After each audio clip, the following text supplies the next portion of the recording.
Hello friends, ನಾನು BK free ಕ್ಲಾಸಸ್ಸಿಂದ Bahubali sir ಮಾತಾಡೋದು. ಈಗಾಗಲೇ ಅಗ್ನಿವೀರ್ ಸಂಬಂಧಪಟ್ಟಂತೆ 3ನೇ ಎಕ್ಸಾಮ್ಸ್ ನಡೆದು ಈಗಾಗಲೇ ನಿನ್ನೆ ಮತ್ತು ಇವತ್ತು ಯಾವುದೇ ಎಕ್ಸಾಮ್ಸ್ ನಡೆದಿಲ್ಲ. ನಾಳೆ ಟ್ರೇಡ್ಸ್ಮೆನ್ನು ಹಾಗೂ ವುಮನ್ಸ್ ಮಹಿಳಾ ಆರ್ಮಿ ಅವ್ರ ಬಗ್ಗೆ ಎಕ್ಸಾಮ್ಸ್ ಸ್ಟಾರ್ಟ್ ಆಗೋದವ ಸರ್. ಅವುಗಳ ಬಗ್ಗೆ ಸ್ವಲ್ಪ ಸಂಭಾವನೆ ಪ್ರಶ್ನೆಗಳು ಮಾಡಂತಂದಿದ್ರಿ. ಸೊ ಅವುಗಳ ಬಗ್ಗೆ ಅಂತಂದ್ರೆ ಈಗ ಆದಂತಹ ಪರೀಕ್ಷೆಗಳಲ್ಲಿನ ಕೆಲವು ಪ್ರಶ್ನೆಗಳನ್ನು ಯಾವ ರೀತಿ ಬಂದವಲ್ಲ, ಸ್ವಲ್ಪ ಸೆಲೆಕ್ಟೆಡ್ ಪ್ರಶ್ನೆಗಳನ್ನು 20ರಿಂದ 25 ಪ್ರಶ್ನೆಗಳನ್ನು ತೊಗೊಂಡಿನಿ. ಅದೇ ರೀತಿ ಬರ್ಬೋದು, ಅದಕ್ಕಿಂತ ಈಸಿನೂ ಬರ್ಬೋದು. ಓಕೆ, ಆ ರೀತಿ ಯಾವ ರೀತಿ ಸಾಲ್ವ್ ಮಾಡಬೇಕು ಅನ್ನೋದನ್ನು ನಾವು ಕ್ವಶನ್ಸನ್ನು ತೊಗೊಂಡಿನಿ, ಅವುಗಳನ್ನ ನೋಡ್ಕೊಂಡು ಹೋಗೋಣ. ಅದೇ ರೀತಿ ನಿಮಗೆ ನಾಳೆ ಎಕ್ಸಾಮ್ಸ್ ಮುಗಿದ ತಕ್ಷಣ ನನಗೆ ಈ ನಂಬರ್ಗೆ ಕಾಲ್ ಮಾಡಿ ಅಥವಾ ವಾಟ್ಸಪ್ ಮುಖಾಂತರ ನೀವು ಯಾವ ರೀತಿ ಕ್ವಶನ್ಸ್ ಬಂದಿದ್ದು ಅಂತೇಳಿ ನೀವು ಮೆಸೇಜ್ ಹಾಕಿದ್ರೆ ನಾವುಗಳನ್ನ ನೆಕ್ಸ್ಟ್ ಶಿಫ್ಟಿಗೆ ಹೆಲ್ಪ್ ಆಗುವಂಗೆ ನಾನು ಎಲ್ಲರಿಗೂ ಏನು ಮಾಡ್ತೀನಿ, ಕ್ಲಾಸ್ ಮಾಡ್ತೀನಿ. ಓಕೆ, ಈ ನಂಬರನ್ನು ಸೇವ್ ಮಾಡ್ಕೊರಿ. ಎನಿ ಟೈಮ್ ಅದಕ್ಕೆ ಮೆಸೇಜ್ ಹಾಕಿದಿಲ್ಲ, ಕಾಲ್ ಮುಖಾಂತರ ನೀವು ಶಿಫ್ಟ್ ಆದ ನಂತರ ಎಕ್ಸಾಮ್ ಬಗ್ಗೆ ನನಗೆ ಇನ್ಫಾರ್ಮೇಷನ್ ಕೊಡಿರಿ. ಓಕೆ, ಈಗ ನಾವು ಯಾವ್ದು ನೋಡೋಣಪ್ಪ ಅಂತಂದ್ರೆ ಟ್ರೇಡ್ಸ್ಮ್ಯಾನ್ ಏಡ್ತ್ ಬಗ್ಗೆ ನಿಮ್ಮದು ಕ್ವಾಲಿಫಿಕೇಷನ್ ಮೇಲೆ ಟ್ರೇಡ್ಸ್ಮ್ಯಾನ್ ಅದ ಹಾಗೂ Agniveer JD women's military police ಬಗ್ಗೆ ಯಾವ ರೀತಿ ಕ್ವಶನ್ಸ್ ಬರಬಹುದು ಅಂತೇಳಿ ಇವತ್ತು ನೋಡ್ತಾ ಹೋಗೋಣ. ಓಕೆ, ಅದೇ ರೀತಿ ಯಾರೇನು ಸಬ್ಸ್ಕ್ರೈಬ್ ಮಾಡಿಲ್ಲ ಸಬ್ಸ್ಕ್ರೈಬ್ ಮಾಡ್ಕೊರಿ. ಅದೇ ರೀತಿ SSJD ಕೂಡ ಆದಷ್ಟು ಬೇಗ ಸ್ಟಾರ್ಟ್ ಮಾಡ್ರಿ ಮಾಡ್ತೀನಿ. ಅದೇ ರೀತಿ ಸಬ್ಸ್ಕ್ರೈಬ್ ಮಾಡಿರಿ. ಅದೇ ರೀತಿ ಬೆಲ್ ಐಕಾನ್ ಕ್ಲಿಕ್ ಮಾಡಿರಿ. ಡನ್. ಈಗ ಫಸ್ಟ್ ಕ್ವಶನ್ ನೋಡಿರಿ ಯಾವ ರೀತಿ ಕ್ವಶನ್ ಅದ. ಓಕೆ, ಒಂದು ಆಯತದ ವಿಸ್ತೀರ್ಣ 35 ಸೆಂಟಿಮೀಟರ್ ಸ್ಕ್ವೇರ್, ಅದರ ಉದ್ದ 7 ಸೆಂಟಿಮೀಟರ್ ಇದೆ. ಅದರ ಸುತ್ತಳತೆಯನ್ನು ಕಂಡುಹಿಡಿಯಿರಿ ಅಂತಂದಾರೆ ಅವರು. ಏನು ಹೇಳ್ರಿ, ಅದರ ಸುತ್ತಳತೆ ಕಂಡುಹಿಡಿದಾರೆ. ಓಕೆ, ಫಸ್ಟಿಗೆ ನಾವು ಏನು ಮಾಡೋಣ್ರಿ ಅಂತಂದ್ರೆ ಅದರದ ಏರಿಯಾ ಕೊಟ್ಟಾರ ನಮಗೆ. Area equal to L into B ಅಂತದ. ಓಕೆ, ಈಗ ಇದರಲ್ಲಿ ನಮಗೆ ಅವರು ಏರಿಯಾ ಕೊಟ್ಟಾರ 35, L 7 ಕೊಟ್ಟಾರ, B ಕೊಟ್ಟಿಲ್ಲ. ಅಂದರೆ ಇಲ್ಲಿ ನಾವು ಸಿಂಪ್ಲಿಫೈ ಮಾಡ್ತೀವಿ. ಏನು 7 1 7 5 ಅಂತಂದ್ರೆ B ಈಕ್ವಲ್ ಟು ಎಷ್ಟು ಬಂತು ರೀ, 5 ಸೆಂಟಿಮೀಟ್ರ್ ಬಂತು. ಈಗ ನಾವು ಏನು ಮಾಡ್ಬೋದು, ಪೆರಿಮೀಟ್ರ್ ಸುತ್ತಳತೆಯನ್ನು ಕಂಡುಹಿಡಿಬೋದು. ಏನದ ರೀ, 2 ಇಂಟು L ಪ್ಲಸ್ B. ಇಲ್ಲಿ 2 ಇಂಟು L ಅಂದರೆ ಎಷ್ಟು ಅದ ರೀ, 7 ಅದ. ಆಮೇಲೆ ಇದು 5 ಅದ. ಓಕೆ, ಈಗ ನೋಡ್ರಿ ಎಷ್ಟು ಬರುತ್ತೆ, ಪೆರಿಮೀಟ್ರ್ ಈಕ್ವಲ್ ಟು 7 5 12 12 ಎಷ್ಟು 24 ಸೆಂಟಿಮೀಟರ್. ಏನ್ರಿದು, ಸುತ್ತಳತೆ. ಅವರು ಹೇಳಿದ್ದೇನು ನಮಗೆ, ಸುತ್ತಳತೆಯನ್ನು ಕಂಡುಹಿಡಿಯುತ್ತಾರೆ. Okay, done. ಈ ಮೆನ್ಸುಲೇಷನ್ ಬಗ್ಗೆ ಕ್ವಶನ್ಸು ಈ ಥರ ಬರಬಹುದು ಅಥವಾ ಇವೇ ಬರ್ಬೋದು. ಯಾಕಂತಾರೆ ಕೆಲವೊಂದು ಸಲ ರಿಪೀಟೆಡ್ ಕ್ವಶನ್ಸ್ ಆಗತ್ತವ. ಸೊ ಅದಕ್ಕೋಸ್ಕರ 2 ದಿವಸ ಗ್ಯಾಪ್ ಆಗೈತೆ ಅಂತಂದ್ರೆ ಅವನೇ ಕ್ವಶನ್ಸ್ ಬರೋ ಚಾನ್ಸಸ್ ಇರ್ತವೆ. ಓಕೆ, ನೆಗ್ಲೆಕ್ಟ್ ಮಾಡಬೇಡಿ, ಕೊನೆವರೆಗೂ ನೋಡ್ರಿ. ಬೇರೆ ನೀ ಹೆಲ್ಪ್ ಆಗಂಗೆ ಅದಾವೆ ಕ್ವಶನ್ಸ್, ಯಾವುವು ಆಗದೇ ಇರುವಂಥವು ಇಲ್ಲ. ಓಕೆ, ನೆಕ್ಸ್ಟು ಕ್ವಶನ್ ಏನು, ಅನುಪಾತದ ಬಗ್ಗೆ. ಇವೆರಡು ಸಂಬಂಧ ಇರ್ತವೆ. ಈಗ ನನಗೆ X ಈಕ್ವಲ್ ಟು ವ್ಯಾಲ್ಯೂ ಕಂಡಿದೆ ಅಂದ್ರೆ X equal to 8 into 7 divided by 56. Okay, 7 1 7 8. Okay, next 8 1 8 1 ಅಂದರೆ X ಈಕ್ವಲ್ ಎಷ್ಟು ಬಂತು, 1. ಓಕೆ, X ಜಾಗದಾಗ ನಾವು 1 ಹಾಕಿದ್ರೆ ಅದು ಕರೆಕ್ಟ್ ಆಗುತ್ತೆ.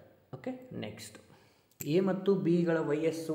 ಎ ಮತ್ತು ಬಿ ಇಬ್ಬರದಾರ, ಅವ್ರ ವಯಸ್ಸು ಎಷ್ಟು ಕೊಟ್ಟಾರಿ, 9:2 ಕೊಟ್ಟಾರ. ಇದರಲ್ಲಿ ಒಬ್ಬರದು ಯಾರ್ದು, ಎ ವಯಸ್ಸು 18 ಅದ. ಇಂಟು ಎಷ್ಟು ಮಾಡ್ಯಾರ, 2 ಮಾಡ್ಯಾರ. ಇದಕ್ಕೂ ಇಂಟು 2 ಮಾಡಿರಿ, ಎಷ್ಟು ಬರುತ್ತೆ, 4 ವರ್ಷಗಳು. ಬಿ ಯ ವಯಸ್ಸು 4 ವರ್ಷಗಳು. ನೆಕ್ಸ್ಟು 60 ಚಾಕ್ಲೇಟ್ಗಳಲ್ಲಿ 20% ತೆಗೆದ್ರೆ 20% ತೆಗೆದ್ರೆ ಎಷ್ಟು ಉಳಿತು, 80%. ಅದ ಎಷ್ಟು ಅಂತ ಕೇಳ್ಯಾರ ಅವರು. 60 ಇಂಟು 80%. ಈ 2 0 ಇವೆರಡು 0 8 ಎಷ್ಟು, 48 ಚಾಕ್ಲೇಟ್ಗಳು ರಿಮೈನಿಂಗ್ ಉಳಿತವ. ನೆಕ್ಸ್ಟು 13 ಮತ್ತು 52 ಸಹ 13 ಮಸಹ ಕೇಳ್ಯಾರ. ಮಸಹ ಅಂದಾಗ 13 ಇದು 13 ಮುಗಿಲ ಹೋಗ್ತಿ, ಇದು 13 ಮುಗಿಯೋದು. ಅಂದರೆ HCF ಎಷ್ಟು ಬಂತು, 13 ಬಂತು. ಈಗ LCM ಕೇಳಿದರೆ ಏನು ಬರುತ್ತೆ ನನಗೆ ಕಮೆಂಟ್ ಮಾಡಿರಿ. ಓಕೆ, HCF LCM ಅಲ್ಲಿ 100% ಒಂದಂತೂ ಬಂದೇ ಬರುತ್ತೆ. ನೆಕ್ಸ್ಟು 204 ಕಿಲೋಮೀಟರ್ನಲ್ಲಿ 25% ಅಂದರೆ ಎಷ್ಟು ಕೇಳ್ಯಾರ ನೋಡಿರಿ. 25 1 25 4 4 1 4 5 20 4 1 ಅಂದರೆ ಎಷ್ಟು ಬಂತು ರೀ, 51. ಓಕೆ, ನೆಕ್ಸ್ಟ್ 51 9 7 9 4 LCM ಯಾವ ಮಗ್ಗಿಗಳು ಒಂದೇ ಮಗ್ಗಿಗಳು ಹೋಗೋದಿಲ್ಲ. ಮಲ್ಟಿಫಿಕೇಷನ್ ಮಾಡಿ 7 ಇಂಟು 9 ಇಂಟು 4 ಎಷ್ಟು ಬಂತು, 7 9 63. 63 ಇಂಟು 4 ಅಂದ್ರೆ 4 3 12, 4 6 24 1 25 ಅಂದರೆ ಎಷ್ಟು ಬಂತು 252. This is L C M. ಏನು ಬಂತು ರೀ? ಎಲ್ ಸಿ ಎಮ್ ಎಷ್ಟು ಬಂತು? 252. ಡನ್. 930 ಗ್ರಾಮದ 31 kg ಅಂದ್ರೆ ಅದನ್ನು ಗ್ರಾಮ್ದಾಗ ಮಾಡ್ಕೋತೀನಿ ನಾ. ಅಂದ್ರೆ 3 1 kg ಅಂದರೆ ಎಷ್ಟು ಗ್ರಾಮು? 1000 ಗ್ರಾಮು. ಓಕೆ, 1 kg ಅಂದರೆ ಎಷ್ಟು? kg ಅಂತಂದ್ರೆ 1000 ಗ್ರಾಮ್. ಈಗ ಸಿಂಪ್ಲಿಫೈ ಮಾಡಿರಿ, ಏನು ಬರುತ್ತೆ ನೋಡಿರಿ? 1 2 ಒಂದೇ ಹೋಗುತ್ತಲ್ಲ. ಓಕೆ, ಇದೊಂದು ಹೋಯಿತು. 31 ಅಂದ್ರಲ್ಲೇ ಹೋಗುತ್ತೆ ನೋಡಿರಿ. 31 3ಲೇ ಹೋಗುತ್ತೆ. ಆಮೇಲೆ ಇದು 31 1ಲೇ 0 ಅಂದರೆ ಎಷ್ಟು ಬಂತು ರೀ? 3:100. Okay, next question. 9 ಜನ ಒಂದು ಕೆಲಸವನ್ನು 2 ಗಂಟೆಯಲ್ಲಿ ಮುಗಿಸುವರು. 9 ಜನ ಅದರಲ್ಲಿ 2 ಗಂಟೆದಾಗ ಮುಗಿಸ್ತಾರೆ. ಒಬ್ಬ ಮನುಷ್ಯ ಎಷ್ಟಿಂದ ಮುಗಿಸ್ತಾನ ಕೇಳ. ಅಂದ್ರೆ ಡೈರೆಕ್ಟ್ ಮಲ್ಟಿಫಿಕೇಶನ್ ಆಗುತ್ತೆ ಇಲ್ಲಿ. ಗಂಟೆ ಅದ. ಓಕೆ, 9 × 2 ಅಂತಂದರೆ ಎಷ್ಟು? 18. ಎಷ್ಟು? 18 ಗಂಟೆ. ಜನರು ಹೆಚ್ಚಾದಂತೆ ಗಂಟೆಗಳು ಕಡಿಮೆ ಬೇಕಾಗುತ್ತೆ. ಅದೇ ರೀತಿ ಜನರು ಕಮ್ಮಿ ಆತಂದ್ರೆ ಗಂಟೆಗಳು ಜಾಸ್ತಿ ಬೇಕಾಗುತ್ತೆ. ಓಕೆ, ನೆಕ್ಸ್ಟ್ ತೊಗೊಂಡ್ರಿ. ಅಸಲು 1900 ಕೊಟ್ಟಾರ. ಟೈಮು 6 ವರ್ಷ ಕೊಟ್ಟಾರ. ಸಿಂಪಲ್ ಇಂಟ್ರೆಸ್ಟ್ ಕೊಟ್ಟಾರ. ರೇಟ್ ಆಫ್ ಇಂಟ್ರೆಸ್ಟ್ ಕಂಡಿಡಿ ಅಂದಾರ. ಏನು ಕಂಡಿಡಿ ಅಂದಾರ ರೀ? ಆರ್ ಕಂಡಿಡಿ ಅಂದಾರ. ಆರ್ ಈಕ್ವಲ್ ಟು ಏನದ ರೀ? ಸಿಂಪಲ್ ಇಂಟ್ರೆಸ್ಟ್ 9 ಅದಲ್ಲ, 597 × 100 ಡಿವೈಡೆಡ್ ಬೈ 1990 ಇಂಟು ಟೈಮ್. ಈ 0 ಹೋಯಿತು. ಆಮೇಲೆ ಈಗ ಸಿಂಪ್ಲಿಫಿಕೇಶನ್ ಮಾಡಿದ್ರೆ ಇದು 1 ಆಮೇಲೆ ಇದು ಎಷ್ಟರಲ್ಲಿ ಹೋಗುತ್ತೆ? 1 2 3ರಲ್ಲೇ ಹೋಗುತ್ತೆ. ಅಂದ್ರೆ 190 ಮತ್ತು 3 ಅಂದರೆ ಎಷ್ಟು ಉಳಿತು? 30 ಡಿವೈಡೆಡ್ ಬೈ 6 ಅಂತಂದ್ರೆ 5% ಇಂಟ್ರೆಸ್ಟ್ ಒಳಗೆ ಅವ್ರು ಕೊಟ್ರು ಅಂದ್ರೆ 1900 ರೂಪಾಯಿ 90 ರೂಪಾಯಿ. 1990 ರೂಪಾಯಿ ಕೊಟ್ಟರೆ ಅಂದರೆ 6 ವರ್ಷಕ್ಕೆ 597 ರೂಪಾಯಿ ಬಡ್ಡಿ ಆಗುತ್ತೆ. Okay, next question. ತ್ರಿಜ್ಯದ ಒಂದು ನೋಡ್ರಿ, ಭಾಳ ಇಂಪಾರ್ಟೆಂಟು. ತ್ರಿಜ್ಯದ ಮತ್ತು ಅದರ ಕಂಸದಿಂದ ರೂಪುಗೊಂಡ ವೃತ್ತದ ಒಂದು ಭಾಗ. ಇದೊಂದು ವೃತ್ತ. ಓಕೆ, ಇದೊಂದು ವೃತ್ತ. ಇದು ಸೆಂಟ್ರಲ್. ಇದರ ತ್ರಿಜ್ಯದಿಂದ ಎಳೆದು ರೂಪುಗೊಂಡಿರುವ ಕಂಸ ಇದು. ಇಲ್ಲಿ ತನಕ ಏನು ಬರುತ್ತಲ್ಲ ಇದಕ್ಕೆ ಏನಂತೀರಿ ಅಂತ ನಾವು ಇಂಗ್ಲೀಷ್ನಾಗ ಏನಂತೀವಿ? ಇದಕ್ಕೆ ಸೆಕ್ಟರ್ ಅಂತೀವಿ. ಓಕೆ, ಅಂದ್ರೆ ವಲಯ ಅಂತೀವಿ. ಇಲ್ಲಪ್ಪ ಆಪ್ಷನ್ ಒಳಗೆ ಹಿಂಗೆ ಕೊಟ್ಟಿರ್ಬೋದು. ವೃತ್ತಖಂಡ ಅನ್ಬೋದು. ಏನು? ವೃತ್ತಖಂಡನೂ ಅನ್ಬೋದು ಅಥವಾ ತ್ರಿಜ್ಯಖಂಡನೂ ಅನ್ಬೋದು. ಏನು ಅನ್ಬೋದು ರೀ? ತ್ರಿಜ್ಯಖಂಡನೂ ಅನ್ಬೋದು. Okay, done. ಓಕೆ, ನೆಕ್ಸ್ಟು 80 ಇವುಗಳ ಸರಾಸರಿ ಕೇಳಿದ್ರೆ ಇವನ್ನೆಲ್ಲ ಕೂಡಿಸ್ರಿ 300 ಆಗುತ್ತೆ. ಡಿವೈಡೆಡ್ ಬೈ 5 ಐತಿ ಅಂತಂದ್ರೆ 5 1 5 60 ಅಂದ್ರೆ ಸರಾಸರಿ ಎಷ್ಟು ಬಂತು? 60. ಸರಾಸರಿ ಮೇಲೆ ಖಂಡಿತ ಕೇಳ್ತಾರೆ.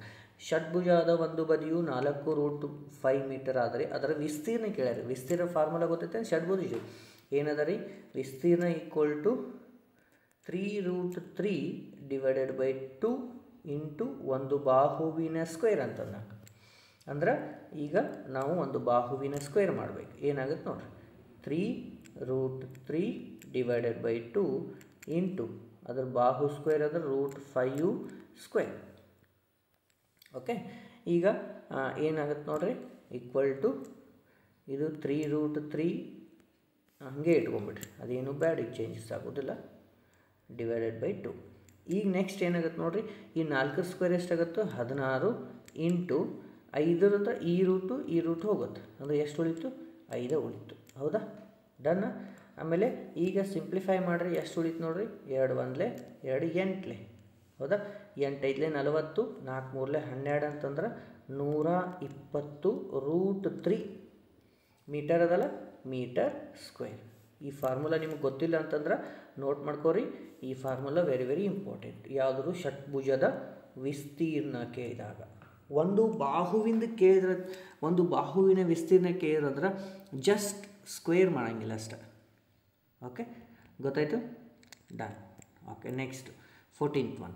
ಆಯತದ ಉದ್ದ 6 ಮೀಟರ್, ಅಗಲ 4 ಮೀಟರ್, ಸುತ್ತಳತೆ perimeter equal to 2 times of L plus B ಅಂತಂದ್ರೆ 2 ಟೈಮ್ಸ್ ಆಫ್ 6 4 ಪ್ಲಸ್ ಮಾಡಿದರೆ ಎಷ್ಟಾಯಿತು 10 ಆಯಿತು ಅಂದರೆ ಎಷ್ಟು ಬಂತು 20 ಮೀಟರ್. ಓಕೆ ನೆಕ್ಸ್ಟು ಒಬ್ಬ ವ್ಯಕ್ತಿ 80 ಅಂಗಿ ಮತ್ತು 60 ಟಿ ಶರ್ಟ್ಗಳನ್ನು ತೊಗೊಂಡ್ರೆ ಅದರಲ್ಲಿ ಟಿ ಶರ್ಟ್ನ ಪ್ರತಿಶತ ಅಂತಂದ್ರೆ ನೋಡ್ರಿ 80ಕ್ಕೆ ಅಂದ್ರೆ 100% ಟೋಟಲ್ಲು, 60 ಅಂದರೆ ಎಷ್ಟು ಅಂತ ಕೇಳ್ಯಾರ. ಓಕೆ ಈಗ ನಾವು ಸಿಂಪ್ಲಿಫೈ ಮಾಡ್ತೀವಿ. ಈ ಝೀರೋ ಹೋಯಿತು, ಇಲ್ಲಿ 2 4 ಒಯ್ತೀವಿ, ಇಲ್ಲಿ 2 3 ಒಯ್ತೀವಿ. ಓಕೆ ಈಗ 4 ಇದ್ದದ್ದು ಎಷ್ಟಾಗೈತಿ 100 ಆಗೈತಿ. ಇಂಟು ಎಷ್ಟು ಮಾಡ್ಯಾರ 25 ಮಾಡ್ಯಾರ. ಇದಕ್ಕೂ 25 ಮಾಡಿರಿ, 25 ಮೂರಲೆ ಎಷ್ಟು 75% ಅದ. ಇಲ್ಲಪ್ಪ ಅಂತಂದ್ರೆ ಈಗ ನೋಡಿರಿ 80 ಅದ, 80ರಾಗ 25% ಅಂದ್ರೆ 20 20 20 20 ಟೋಟಲ್ ನನಗೆ 80 ಅದಾವು. ಇನ್ನೆಲ್ಲ ಕೂಡಿಸಿದ್ರೆ 100%. ಈ ಥರ ನನಗೆ ಏನು ಅಂದಾರೆ ಅವರ ಟೋಟಲ್ 60 ಅಂದಾರೆ. ಇದು 25 ಇದು 25 ಇದು 25 ಟೋಟಲ್ ಎಷ್ಟಾಯ್ತು 85 ಆತಲ್ಲ, shortcut. Okay done. Next question ನೋಡಿರಿ, ಯಾವುದು ವರ್ಗ ಸಂಖ್ಯೆ ಅಲ್ಲ. ಈ ಥರದ ಒಂದು ಪ್ರಶ್ನೆ ಬಂದೇ ಬರುತ್ತೆ. ಓಕೆ ಇವುಗಳಲ್ಲಿ ವರ್ಗ ಸಂಖ್ಯೆ ಯಾವುದಲ್ರಿ 299 ಯಾವುದೇ ವರ್ಗ ಸಂಖ್ಯೆ ಆಗುವುದಿಲ್ಲ. ಓಕೆ ನೆಕ್ಸ್ಟು ಆಯತದ ಉದ್ದ ಮತ್ತು ಅಗಲಗಳ ಅನುಪಾತ ಎಷ್ಟದ 6:3 ಅದ. 6:3 ಅದ. ಅದ್ರದ್ದು ಉದ್ದ ಕೊಟ್ಟಾರ ಎಷ್ಟು ಕೊಟ್ಟಾರ 78 ಕೊಟ್ಟಾರ. ಅಗಲ ಎಷ್ಟು ಅಂತಂದಾರ ಇದಕ್ಕೆ ಎಷ್ಟು ಇಂಟು ಮಾಡ್ಯಾರ 1 6 ಮೂರಲೆ 18 13 ಇಂಟು ಮಾಡ್ಯಾರ ಅಂದ್ರೆ 13 ಮೂರಲೆ ಎಷ್ಟು 19 ಮೀಟರ್ ಏನಾಗುತ್ತೆ ರೀ ಅದರದ್ದು ಅಗಲ. Okay done. ನೆಕ್ಸ್ಟ್ 11ರಿಂದ ಭಾಗವಾಗುವ ಸಂಖ್ಯೆ ಅಂತಂದ್ರೆ 11 ಮಗ್ಗಿ ಗೊತ್ತಿರಬೇಕು, 11 ಸ್ಕ್ವೇರು 11 ಕ್ಯೂಬ್ ತನಕ ಗೊತ್ತಿರಬೇಕು. ಇಲ್ಲಿ 11 ಸ್ಕ್ವೇರ್ ಅಂತೂ ಯಾವುದಿಲ್ಲ, 11 ಕ್ಯೂಬ್ ಅದ ನೋಡ್ರಿ. ಯಾವುದದ ರೀ 1331. Okay done. ಭಾಗಾಕಾರದ ನಿಯಮಗಳ ಬಗ್ಗೆ ಒಂದು ಪ್ರಶ್ನೆ ಕೇಳುವ ಚಾನ್ಸಸ್. ಅಸಲು 2604, ಸರಳ ಬಡ್ಡಿ 651, ಬಡ್ಡಿಯ ದರ 5, ಟೈಮ್ ಕೇಳ್ಯಾರೀಗ. ಟೈಮ್ ಈಕ್ವಲ್ ಟು ಏನು ಬರಿಬೋದು ನಾವು ಟೈಮ್ ಈಕ್ವಲ್ ಟು ಅಂತಂದಾಗ simple interest 651 into 100 divided by 2604 into 5. Okay ಈಗ 650 ಎಷ್ಟರಲ್ಲೇ ಹೋಗುತ್ತೆ ರೀ 6 4 24 ಹೌದಾ. 6 4 24 4ರಲ್ಲೇ ಆಯಿತು ಬೇಡ 6 3 ಹಾಂ 6 4ಲೇನೆ ಹೋಗುತ್ತೆ ನೋಡಿರಿ. 24 ಅಂದರೆ ಮ್ಯಾಲಿನ 51 ಐತಲ್ಲ, ಹಾಂ ಎಷ್ಟರಲ್ಲೇ 651 ಇದು 4 5 1 5 20 4 1 4 5 ಅಂದ್ರೆ 5 ವರ್ಷಕ್ಕೆ ಅಷ್ಟು ಬಡ್ಡಿ ಆಗುತ್ತೆ ಅಂತಂದಂಗೆ. ಓಕೆ ಅರ್ಥ ಆಯಿತು. ನೆಕ್ಸ್ಟ್ ಹಾಂ ಸಿಂಪ್ಲಿಫಿಕೇಷನ್ 24/6 ಇಂಟು 2 ಇಂಟು 4 ಮೈನಸ್ 8 ಅಂತಂದಾಗ ಇಲ್ಲಿ ನೋಡಿರಿ 6 1 6 4 24 ಇಲ್ಲಿ 2 4 ಇದು 8 ಆಯಿತು. 8 4 32 ಮೈನಸ್ 8 ಅಂತಂದರೆ ಎಷ್ಟು ಬರುತ್ತೆ ರೀ 24 ಆಗುತ್ತೆ. ಆನ್ಸರ್ ಎಷ್ಟು 24 ಆಗುತ್ತೆ. ನೆಕ್ಸ್ಟು 961 ಅಂತಂದಾರ ಇದನ್ನು ನಾವು ಏನು ಮಾಡಬೇಕು ಪರ್ಸೆಂಟ್ ಏನು ಸಿಂಪಲ್ ಮಾಡಿ ಇದು ದಶಮಾಂಶದಲ್ಲಿ ಬರಿಬೇಕು.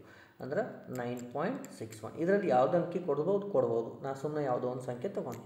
ಓಕೆ ನೆಕ್ಸ್ಟು ರೂಟ್ ಆಫ್ ಇದು ಕೇಳಿದ್ದು ಕ್ವಶನ್ನು ರೀಸೆಂಟಾಗಿ ಬರೋ ಚಾನ್ಸಸ್ ಇರ್ಬೋದು. Okay root of 25 plus 4 square minus root of 9 plus 2 cube. ಈಗ 25 5 ಇದು ಪ್ಲಸ್ ಅದ. ಓಕೆ ಪ್ಲಸ್ ಅದ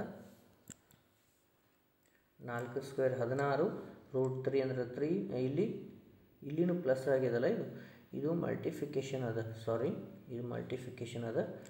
ಇದು 8. ಓಕೆ 6 16 ಮತ್ತು 5ರದ್ದು ಎಷ್ಟಾಯ್ತು ರೀ 16 ಮತ್ತು ಇದು ಮಲ್ಟಿಫಿಕೇಷನ್ ಸಾರಿ ಮಿಸ್ಟೇಕ್ ಆಗೈತಿ. 16 ಮತ್ತು 5 ಅಂದರೆ 21 ಮೈನಸ್ 8 3 24 ಆನ್ಸರ್ ಎಷ್ಟು ಬರುತ್ತೆ ರೀ -3 ಬರುತ್ತೆ. ಓಕೆ ನೆಕ್ಸ್ಟು ಒಂದು ಕೆಲಸವನ್ನು ಎ ಅವರು 6 ದಿನದಲ್ಲಿ ಬಿ ಅವರು 9 ದಿನದಲ್ಲಿ ಮಾಡ್ತಾರೆ. ಇದರ LCM ಎಷ್ಟಾಯ್ತು ರೀ 6 9 ಅಂತಂದ್ರೆ 18 ಆಯಿತು. ಓಕೆ ಅಂದ್ರೆ 6 3 9 2 ಟೋಟಲ್ ಪಾರ್ಟ್ಸ್ ಎಷ್ಟಾಯಿತು 15. ಈಗ ಅವ್ರೇನು ಕೇಳಿದ್ದು ಎ ಪ್ಲಸ್ ಬಿ ಅಂತಂದಾಗ 18 ಡಿವೈಡೆಡ್ ಬೈ 5. ಒಂದು ಸಲ ಇದು ಆನ್ಸರ್ ಇರ್ಬೋದು, ಇಲ್ಲಪ್ಪ ಅಂತಂದ್ರೆ ಹಿಂಗಿರುತ್ತೆ, ಏನಿರುತ್ತೆ ರೀ 5 ಡಿವೈಡೆಡ್ ಬೈ 3:5 ಮೂರಲೆ 15 3 ಅಂದರೆ 3:3/5 ಇದು ಇರ್ಬೋದು, ಅಥವಾ ಯಾವ್ದು ಇರುತ್ತಲ್ಲ ಅದನ್ನ ಹಾಕ್ರಿ. ಡನ್. ಓಕೆ, ನೆಕ್ಸ್ಟು 24ನೇ, ಇದು ಅನುಪಾತದಲ್ಲಿ ಯಾವ್ದು ಬೇಕಾದ್ರೂ ಕೊಡ್ಬೋದು. ನಾನು ಇದನ್ನು ತೊಗೊಂಡಿನಿ, ರೀಸೆಂಟಾಗಿ ಕೇಳಿದ್ದು. ಏನಪ್ಪ ಇದು ಸಿಂಪ್ಲಿಫೈ ಮಾಡಬೇಕು. ಏನಾದರೂ ಎಷ್ಟರಲ್ಲಿ ಹೊಡಿತೀರಿ, ಡಿವೈಡೆಡ್ ಬೈ 3 ಹೊಡಿತೀರಿ. 3 11 3 2 3 7 ಅಂದ್ರೆ 27:11 ಆಗುತ್ತೆ. Okay, done. ಇನ್ನೊಂದು ಕ್ವಶನ್ ಅದ ನೋಡಿರಿ. ಸುಮಿತ್ ಅವರು 2ರಿಂದ ಈ ಟಾಪಿಕ್ ಮೇಲೆ ಒಂದು ಕ್ವಶನ್ ಅಂತೂ ಎಲ್ಲ ಶಿಫ್ಟಿಗೆ ಬಂದದ್ದು. ಸೊ ಅದಕ್ಕೋಸ್ಕರ ತೊಗೊಂಡಿದ್ದು. 17ನೇ ನಂಬರ್ದಾನ, ಒಟ್ಟು 40 ಜನದಾಗ ಬಲದಿಂದ ಎಷ್ಟು ಅದಾನ ಅಂತಂದಾಗ ಟೋಟಲ್ ಜನರಲ್ಲಿ ಆ 17 ಒಂದು ಸೈಡನ್ನು ಕಳೆದ್ರೆ ಎಷ್ಟಾಗತ್ತೆ ರೀ, 23 ಆಯಿತು. ಆದ್ರೆ ಆ ಸೈಡು ಅವನೊಬ್ಬನ ಕೌಂಟ್ ಮಾಡ್ತೀನಿ ಅಂದ್ರೆ 24ನೇ ಪ್ಲೇಸ್ದಾಗ ಅದಾನ. ಈ ರೀತಿ ನಾವು ಕ್ವಶನ್ಸ್ ಸಾಧ್ಯತೆಗಳಿದಾವ. ಯಾಕಂತಂದ್ರೆ ಈ ರೀತಿ ಬಂದಂಥವು ಆಲ್ಮೋಸ್ಟ್ ಎಲ್ಲ ಕಡೆ ಇಂಥವು ಬಂದವು ಕ್ವಶನ್ಸು. ಈಗ ಬರೆದಂಥ ಸ್ಟೂಡೆಂಟ್ ಆಗಲಿ ಎಲ್ಲವೂ ಎಲ್ಲಿ GK ಮತ್ತು ಸ್ವಲ್ಪ ಟಫ್ ಕೇಳತ್ತಾರ, ಡೀಪ್ ಕೇಳತ್ತಾರ ಸೈನ್ಸ್ ಅನ್ನತ್ತೀರಿ, ಸ್ವಲ್ಪ ಅದನ್ನ ನೋಡ್ಕೊಂಬಿಡ್ರಿ. ನಂಗೆ ಟೈಮ್ ಸಿಕ್ಕರೆ ಅದನ್ನೊಂದು ಮಾಡೋಕ್ಕೆ ಟ್ರೈ ಮಾಡ್ತೀನಿ ಇವತ್ತು. ಅದೇ ರೀತಿ ಈ ಥರ ಪ್ರಶ್ನೆಗಳು ಬಂದವ. ಅದೇ ರೀತಿ ನೆಕ್ಸ್ಟ್ ನೀವು ನಾಳೆ ಇನ್ನೊಂದು ಸಲ ನೀವು ಎಕ್ಸಾಮ್ ಮುಗಿದ ತಕ್ಷಣ ಯಾರಾದರೂ ಎಕ್ಸಾಮ್ ಮುಗಿಸ್ಕೊಂಡು ಬಂದಮೇಲೆ ಕ್ವಶನ್ಸ್ ನೆನಪಿದ್ದರೆ ಇದಕ್ಕೆ ಮೆಸೇಜ್ ಹಾಕ್ರಿ ವಾಟ್ಸಪ್ಗೆ, ಅಥವಾ ಕಾಲ್ ಮಾಡಿ ಕೂಡ ಹೇಳ್ಬೋದು. Okay, done. ವಿಡಿಯೋ ನೋಡೋದಕ್ಕೆ ಧನ್ಯವಾದಗಳು. ಯಾರ್ಯಾರು ಇನ್ನೂ ನಿಮ್ಮ ಫ್ರೆಂಡ್ಸ್ ಅವರಿಗೂ ಶೇರ್ ಮಾಡಿರಿ, ಹೆಲ್ಪ್ ಆಗುತ್ತೆ. ಓಕೆ, ಮತ್ತು ಮುಂದಿನ ಕ್ಲಾಸಲ್ಲಿ ಭೇಟಿಯಾಗೋಣ. ಜೈ ಹಿಂದ್.